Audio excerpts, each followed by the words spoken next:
Speaker. South East Queensland has just come out of its 5th lockdown.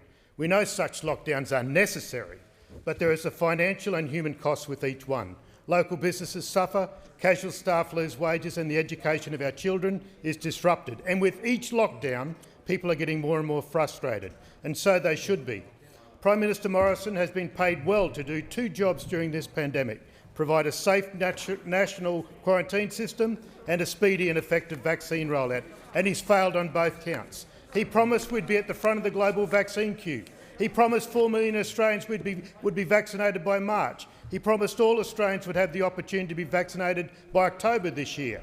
He promised all Australians wanting to come home, they'd be home by last Christmas. Instead, Aussies have been prevented from coming home because we're still relying on tourist hotels to quarantine travellers. Hotels were never meant to be used for quarantine purposes. They leak.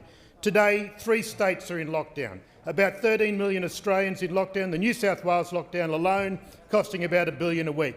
18 months into this pandemic, there are still more than 35,000 Australians stranded overseas waiting to come home, many in dire straits. We're still waiting for fit-for-purpose quarantine facilities to be built. People want to be vaccinated, but there just aren't enough vaccines available. And lockdowns are our confronting reality. Prime Minister, you had 2 jobs. You failed to do both, and it's time you went.